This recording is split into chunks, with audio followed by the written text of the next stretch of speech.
Aria. Mr. Meze neza cyane. Miss myinshi kabisa. Miss myinshi waragiye uranyanga neza burundu. Ko wiburishije cyane. Jewe se?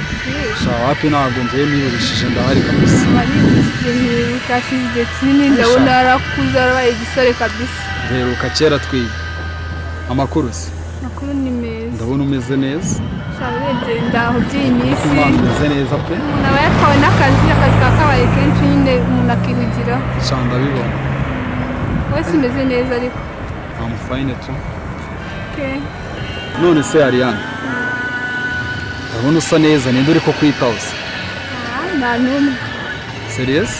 Nawe. Nese ko nakubuze. Sha sinzi umuntu uri ko kwitaho kabisa ndabona usa neza byataje. Ubwo uraje. Ndi seriye ndakomeje. Hari ahantu nari nciye gato tuzavugana ubutaha ahubwo mpa nimero yawe. Okay, reka duhuze ubutaha. Nanjye hari umuntu nari nje gushaka inaha. Ariko ubwo nta kibazo wamungani reka tuzahuze kuri phone. 07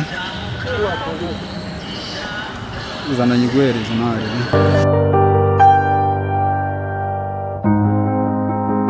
Nimero yanjye niyo ngiyo. Okay. Ariane. Gusa ndishimye kuba duhuye. Sana bimeze. Sawa sawa. Ubwo naha telefone.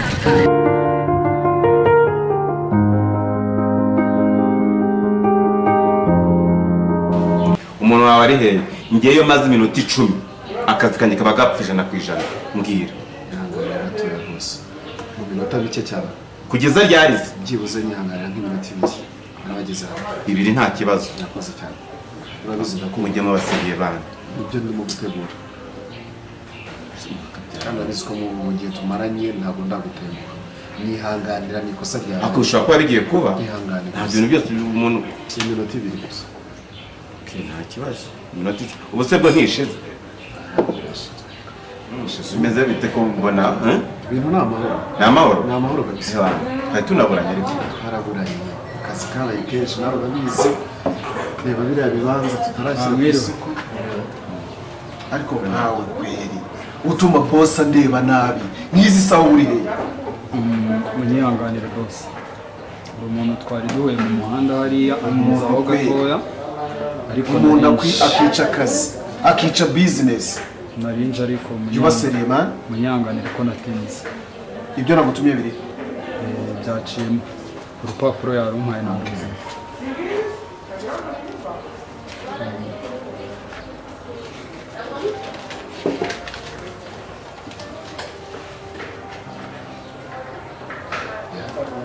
Sawa kabisa. Boss. Unamwona ko iteguye neza.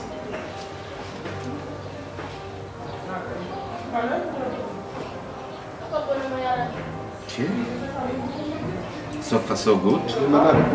Andi gutegura. Abantu bandi nubwo bakoze amakosa uyu munsi ariko nabo nitugera mu gikariro bereka. Nta kibazo. Nta kibazo kabisa. Baguha akantu mwashaka wakoze neza kabisa. Umusore hano karimo barakubashije abantu. Ndakoze na agatebe ari kuwicare.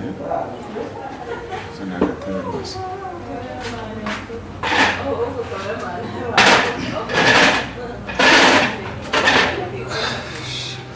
Okay. Basore ngiye numva nagenda kuko murabizi iminota yanjye 10 ibihenze kuri gihe sibyo? Ibihenze reka ngende ariko agafagitire nimaze kukishyura nimugire ikibazo. Asante sana. Okay. Kubindi natwe tukomeza. Mubeseriye cyane, mweseriye ndashaka ibintu biseriye cyane. Ubizi se?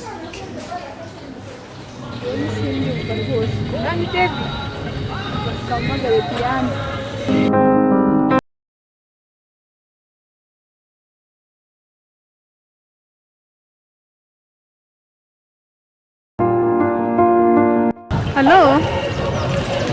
Sheri bite? Hariya umeze? Meze neza Sheri umva Dia. Yegariya. Uzi ibintu muye nabyo? Umva muye na David. Umva ndatunguwe. Umva ndashaka kuza umunwa nkurebe nkubwire inkuru ndashaka ufite story nyinshi umunwa wandiye. Uri mu rugo se? David uzi mu ex wanjye. Ni ukuri. umva bake ngaho reka mfate akamoto nze sibyo Akagiriho nayo nagusubiye bakakubona. okay sawa none se David uriya mukire wagerageje kumwumvisha ko umushinga uteye ya bose nabikoze kubera ko nagiye marana nawe umwanya turi kuvugana mwereka uko gahunda zose ziteye ariko guhita mpereza nyine na rura rupapuro rugaragaza ko yemeye gukorana natwe abonye ari seriye ari seriye cyane. Okay. noneho umva Ian nawe Cedric ugerageze nawe David ugende mwitegure mu kanya nimba ahamagara mumenye ko akazi gatangiye okay sawa sawa